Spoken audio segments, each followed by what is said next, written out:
Hello साथीहरू नमस्ते सम्पूर्ण स्वागत छ मेरो डेली ब्लगमा। आशा चाहिँ सम्पूर्ण आरामै हुनुहुन्छ होला। म पनि एकदमै आरामै छु। आज चाहिँ मलाई कस्तो मनको कुरा भन्न मन लाग्यो। झिझो नमानिकन झर्को नमानिकन सुनिदिनु होला के। मैले प्राय मेरो कमेन्टमा नराम्रो त आउँदैन, तर कहिले कहिलेको कमेन्टले चाहिँ एकदमै कस्तो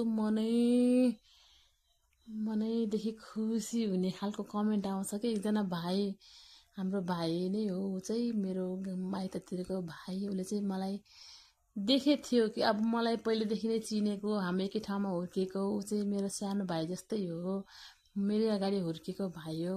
उसको यो कमेन्टले गर्दा मलाई यति मनमा खुसी लाग्यो। उसले मलाई यति राम्रोसँग बुझेको रहेछ। उसले मेरो भ्लग, सायद डेली भ्लगहरू हेर्छ होला, त्यसैले होला उसले धेरै हेर्दै हेर्दै गरेपछि उसलाई यति कमेन्ट लेख्न मन लागेको होला। अनि कस्तो के यो अब यो मैले यो डेली भ्लगहरू पोस्ट गर्न थालेदेखि प्राय मेरै आफन्तीहरूले पनि नराम्रो जस्तो टन्ट मान्टसको नाना थरी जस्तो कमेन्टहरू पास गर्ने। डाइरेक्ट कमेन्ट त पोस्ट गर्नु हुँदैन, कुनै किन हो डाइरेक्ट पोस्ट त गर्नु हुँदैन, तर के मार्फत सुनिन्छ नि त, यस्तो भनेको गरे यस्तो गरेको।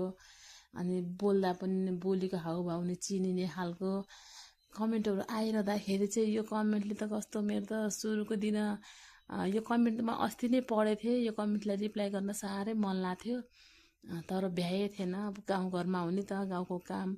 उसले चाहिँ मेरो कामलाई यति रेस्पेक्ट गरेर, यति डिस्क्राइब गरेर उसले मेरो बारेमा यति राम्रो लेख्यो कि मलाई त एकदमै खुसी लाग्यो। मैले उसको कमेन्टलाई स्क्रिनसट गरेर कभरमा राखिदिएछु प्राय। अब यो मेरो यो भ्लग हेर्दाखेरि देखिन्छ सुरुमा उसकै कमेन्ट नै। थ्याङ्क यू सो मच भाइ, तिमीले मलाई यति धेरै माया गर्यो। यत्रो मेरो भ्लगहरू हेरेर मलाई यति मिठो, यति मलाई होप आउने, अझै मलाई हुन्छ नि मोटिभेसन टाइपको कमेन्ट गरिदियो। यति खुसी लाग्छ भाइ। मैले यति सोचेको पनि थिएन कि तिमी यति म्याच्योर भइसक्यो, तिमीले दिदीलाई यति राम्रोसँग बुझे रहेछौ भन्ने कुरा मैले त सोच्न पनि सकेको थिएन। तिम्रो कमेन्टले साह्रै नै मलाई एकदमै इमोसनल बनायो। Thank you so much for your love and support भाइ। May god bless you.